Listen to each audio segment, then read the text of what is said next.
এককালীন সাহায্যটো যদি 10 লাখ টকা নিদিয়ে অসমৰ খিলঞ্জীয়া পৰিয়ালবিলাক নাবাচে।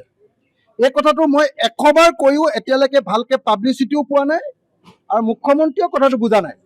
আজি মুখ্যমন্ত্ৰীয়ে মোক 8:30 বজাত হেৰিয়ালৈ মাতিছিলে। এতিয়া 15,000 টকাৰ যিটো পইচা দিয়াৰ সেইটো হেৰিটোলৈ মাতিছিলে মোক, ডিজিটেল আলোচনাটোলৈ। মই নগ'লোঁ, কাৰণ 15,000 টকা লৈ কোনো মানুহ এতিয়া কেতিয়াও নিজৰ ঘৰটোকে চাফা কৰিব নোৱাৰে। কোনো পধ্যে নহ'ব 15,000 টকা। গতিকে মই বাৰম্বাৰ কৈ আছোঁ যে এটা পৰিয়ালক 10 লাখ টকাকৈ দিয়ক।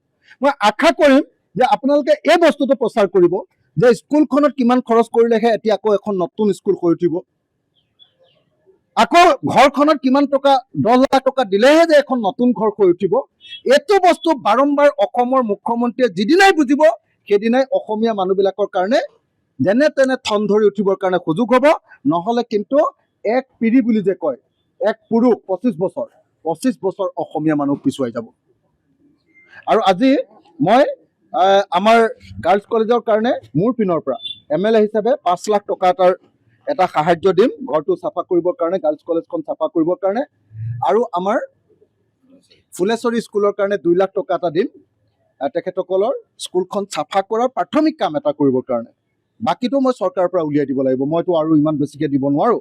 গতিকে ফুলেশ্বৰী হায়াৰ ছেকেণ্ডেৰী স্কুলৰ কাৰণে মই 2 লাখ টকা আৰু গাৰ্লছ কলেজৰ কাৰণে 5 লাখ টকা এতিয়া মই তেখেতসকলৰ হাতত নগদ তুলি দিম। আৰু আশা কৰোঁ যে এইটো সামান্য সহায়, তথাপি শিৱসাগৰৰ ৰাইজৰ প্ৰতিনিধি হিচাপে মই কৰিব পৰা সহায়টো তেওঁলোকক কৰি যাব খুজিছোঁ। Thank you. শিৱসাগৰত যি বানপানী হ'ল, কয়লা মাফিয়া, শিল মাফিয়া আৰু বালি মাফিয়াৰ কাৰণে গোটেই শিৱসাগৰ, চৰাইদেউ আৰু যোৰহাট জিলাখন তছনছ হৈ গ'ল। আজি মই একদম আমাৰ শিৱদৌলৰ কাষতে থকা শিৱদৌল, আমাৰ শিৱসাগৰৰ মূল ঠাই যিটো শিৱদৌলৰ কাষতে থকা শিৱসাগৰ গাৰ্লছ কলেজ পৰিভ্ৰমণ কৰিলোঁ। শিৱসাগৰ গাৰ্লছ কলেজৰ ছায়েন্স ডিপাৰ্টমেণ্টটো পৰিভ্ৰমণ কৰি মই আচৰিত হ'লোঁ যে তাৰ physics department, chemistry department, home science department, চব ডিপাৰ্টমেণ্টবিলাক ধ্বংস হৈ গ'ল। তাৰপাছত সম্পূৰ্ণৰূপে ধ্বংস হৈ গৈছে তেওঁলোকৰ হোষ্টেলৰ ৱাৰ্ডেনৰ ঘৰত সোমালোঁ, হোষ্টেলৰ ষ্টুডেণ্টবিলাকৰ ঘৰত সোমালোঁ, হোষ্টেল ৰুমবিলাকত সোমালোঁ। সেইবিলাকতো দেখা পোৱা গ'ল যে সাংঘাতিক বেয়া অৱস্থা। তাৰ আগতে আকৌ মই সোমালোঁ অসমৰ ঐতিহাসিক এখন ছোৱালী স্কুল, ঐতিহাসিক এখন বালিকা বিদ্যালয়, ফুলেশ্বৰী উচ্চতৰ মাধ্যমিক বালিকা বিদ্যালয়, 115 বছৰ পুৰণি। এখন ঐতিহাসিক মানে দ্বিতীয় ছোৱালী স্কুল, য'ৰ ৰিজাল্ট 100% ৰিজাল্ট দিয়ে এখন স্কুলে, ফুলেশ্বৰী স্কুল। সেই স্কুলখনটো কমপ্লিটলি শেষ। এটাও ক্লাছৰুম নাই, লাইব্ৰেৰী ৰুম নাই, ডিজিটেল ৰুম নাই।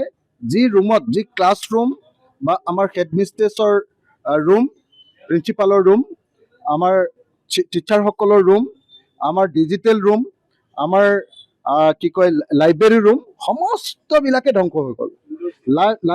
লাইব্ৰেৰী ৰুমটোত কি হৈছে, আপোনাৰ লাইব্ৰেৰী ৰুমটোত আপোনাৰ এটা আলমাৰীত যে 4টা খলপা থাকে, 3টা খলপাৰ কিতাপ পুৰা ধ্বংস হৈ গ'ল। এতিয়া অসমৰ মুখ্যমন্ত্ৰীয়ে কৈছে যে এখন শিক্ষানুষ্ঠানক আমি 2 লাখ 3 লাখকৈ টকা দিম। মই সেইকাৰণে অনুৰোধ কৰিছোঁ যে কাইলৈ অসমৰ মুখ্যমন্ত্ৰী শিৱসাগৰলৈ আহিব আৰু মই শিৱসাগৰত মুখ্যমন্ত্ৰী ডাঙৰীয়াক হাতত ধৰি তেখেতক লগত লৈ কাইলৈ মই ফুলেশ্বৰী হায়াৰ ছেকেণ্ডেৰী স্কুলখন এবাৰ দেখুৱাব খোজোঁ। যে ফুলেশ্বৰী হায়াৰ ছেকেণ্ডেৰী স্কুল টাউনৰ মাজমজিয়াৰ ঐতিহাসিক স্কুলখন, যিখনত পদ্মধৰ চলিহাই পঢ়ুৱাইছিলে, যিখনত আমাৰ মহেশ্বৰ নেওগে পঢ়ুৱাইছিলে, যিখনৰ প্ৰথম 2টা ৰুম এতিয়াও আপোনাৰ দীপালী বৰঠাকুৰ আৰু নিৰ্মল প্ৰভা বৰদলৈৰ নামত আছে, তেওঁলোকে পঢ়িছিলে তাত। সেই স্কুলখন পুৰা ধ্বংসপ্ৰাপ্ত হৈ গ'ল। তো তাত আমি এটা বিল্ডিং দিছোঁ 7 কোটি টকাৰ, কিন্তু সেইটো এতিয়ালৈকে হোৱা নাই। 1 বছৰ, 1.5 বছৰ, 2 বছৰ লাগি যাব। গতিকে এনেকুৱা পৰিস্থিতিত মই অসমৰ মুখ্যমন্ত্ৰীক আকৌ এবাৰ জনাওঁ যে যেনেকৈ মই অসমৰ প্ৰকৃত অৰ্থত বানপীড়িত পৰিয়ালবিলাকক 10 লাখ টকাকৈ দিবৰ কাৰণে এটা পৰিয়ালক 10 লাখ টকাকৈ দিবলৈ কৈছোঁ, LP স্কুলবিলাকৰ কাৰণে 5 লাখ টকা, ME স্কুলবিলাকৰ কাৰণে 10 লাখ টকা, হাইস্কুলবিলাকৰ কাৰণে 20 লাখ টকা আৰু আমাৰ এনেকুৱা ঐতিহাসিক হায়াৰ ছেকেণ্ডেৰী স্কুলবিলাকৰ কাৰণে য'ত 900 ষ্টুডেণ্ট আছে তাৰ কাৰণে 50 লাখ টকা আৰু কলেজ আমাৰ গাৰ্লছ কলেজৰ নিচিনা কলেজবিলাকৰ কাৰণে য'ত বানপানী উঠিছে তাত মিনিমাম 1 কোটি টকা কাইলৈ অসমৰ মুখ্যমন্ত্ৰীয়ে ঘোষণা কৰি যাব বুলি মই আশা প্ৰকাশ কৰিছোঁ। সেইকাৰণে আজি মই আপোনালোকক নিমন্ত্ৰণ কৰি আনি অসমৰ মুখ্যমন্ত্ৰীয়ে যাতে কথাটো জানিব পাৰে যে কাইলৈ একদম চাৰ্কিট হাউচৰ ওচৰতে থকা আমাৰ শিৱদৌলৰ কাষতে থকা ফুলেশ্বৰী হায়াৰ ছেকেণ্ডেৰীখন মই তেখেতক দেখুৱাব খোজোঁ।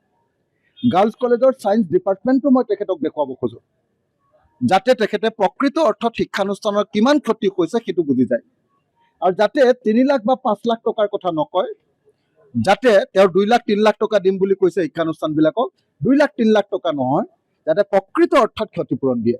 মই বাৰম্বাৰ এটা কথা কৈ আছোঁ, মই আপোনালোকক সদায় অনুৰোধ কৰি আছোঁ সাংবাদিকবিলাকক যে বাৰম্বাৰ এটা কথা প্ৰচাৰ কৰক যে 15,000 টকা নহয়, 25,000 টকাও নহয়, এটা প্ৰকৃত বান পীড়িত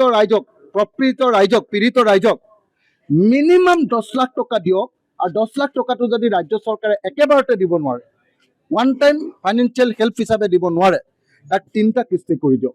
প্ৰথমতে 2 লাখ টকা, তাৰপিছত 3 লাখ টকা, তাৰপিছত 5 লাখ টকা। এইটো ক্ষতিপূৰণ দিলেহে বাকী ক্ষতিপূৰণবিলাক গৰুৰ পৰা কিবা এটা পইচা পাম, গছৰ পৰা কিবা এটা পইচা পাম, ইউটেনচিলৰ কাৰণে কিবা এটা পইচা পাম, সেইটো বেলেগ, সেইটো একদম কম।